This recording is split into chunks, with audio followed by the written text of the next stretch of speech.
السلام علیکم دوستو، ورلڈ ہسٹری میں خوش آمدید۔ آج کی ویڈیو میں ہمارا جو ٹاپک ہے وہ ہے ارطغرل غازی اور سلطنت عثمانیہ۔ ارطغرل غازی خلافت عثمانیہ کے بانی ہیں۔ آپ کی پیدائش 1188 عیسوی میں ہوئی اور وفات 1280 عیسوی میں۔ کچھ کتابیں 1281 بتاتی ہیں۔ آپ کے 3 بیٹے تھے، گوئر، شہریار اور عثمان۔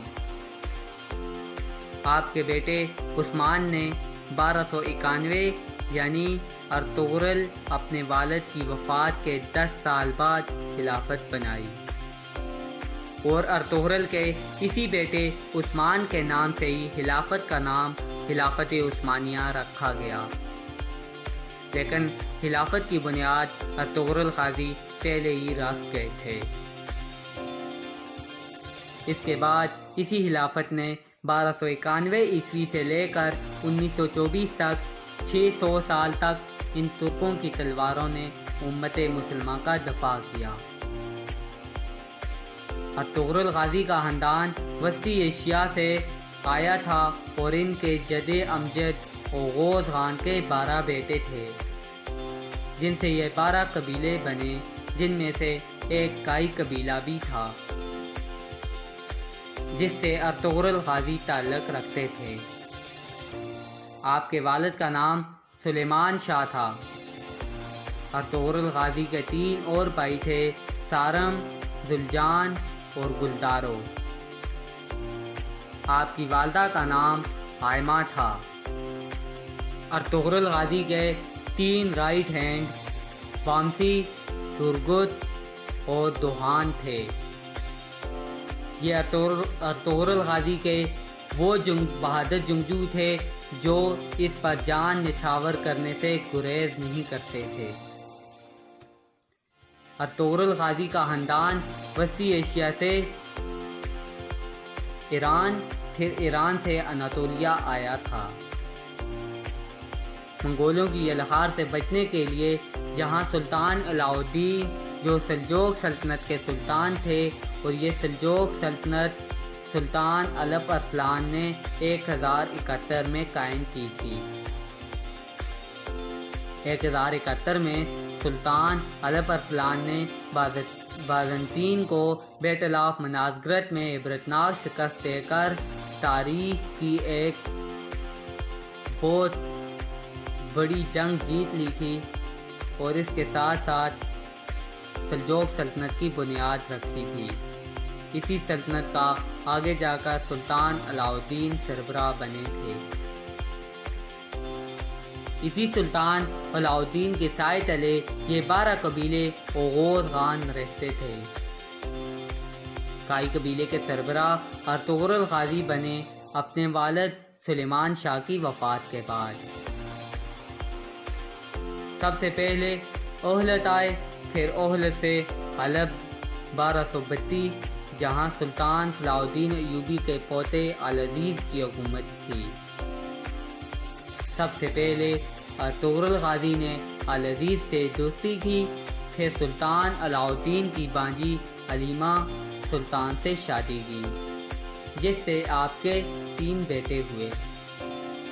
آپ نے ایوبیوں اور سلجوکیوں کی دوستی کروائی، سلیبیوں کے ایک مضبوط قلعے کو فتح کیا جو حلب کے قریب تھا۔ اس کے بعد سے ارطغرل غازی سلطان علاء الدین کے بہت قریب ہو گئے۔ منگولوں کی یہ لہار قریب ہوئی تو ارطغرل غازی نے منگولوں کے ایک اہم لیڈر نویان کو شکست دی۔ نویان منگول بادشاہ اکتائی خان کا بیٹا تھا۔ نویان منگول بادشاہ اکتائی خان کا رائٹ ہینڈ تھا۔ اکتائی خان چنگیز خان کا بیٹا تھا، اور اس اکتائی کا بیٹا ہلاکو خان تھا جس نے بغداد روندا تھا۔ اور پھر ارطغرل غازی اپنے قبیلے کو لے کر سوگوت آئے، جو کہ قسطنطنیہ کے قریب ہے۔ پہلے وہاں بازنطین کے ایک اہم قلعے کو فتح کیا اور یہی تمام ترک قبیلوں کو اکٹھا کیا۔ سلطان علاء الدین کی وفات کے بعد ارطغرل غازی سلطان بن گئے سلجوق ریاست کے، اور اس کی نسل سے جا کے سلطان محمد فاتح، جس نے 1453 میں جا کے قسطنطنیہ فتح کیا تھا، اور اسی پہ حضور صلی اللہ علیہ وآلہ وسلم کی پیشنگوئی پوری ہوئی۔ تاریخ میں ارطغرل غازی جیسے جنگجو بہت کم ملتے ہیں، لیکن افسوس، صد افسوس کہ ہماری نسل ان کو جانتی تک نہیں۔ اسلام میں جتنے بھی جنگجو گزرے ہیں، جس نے کچھ نہ کچھ اسلام کے لیے کیا ہے، ان کا ایک روحانی پہلو ضرور ہوتا ہے۔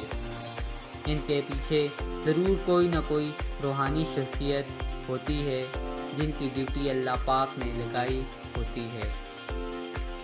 تاریخ اٹھا لیں، اسلام کے آغاز سے لے کر اب تک آج بھی اگر کوئی اسلام کے لیے اور امت مسلمہ کے لیے کوئی ڈیوٹی کر رہا ہے تو ان کا کوئی نہ کوئی روحانی پہلو ضرور ہوگا۔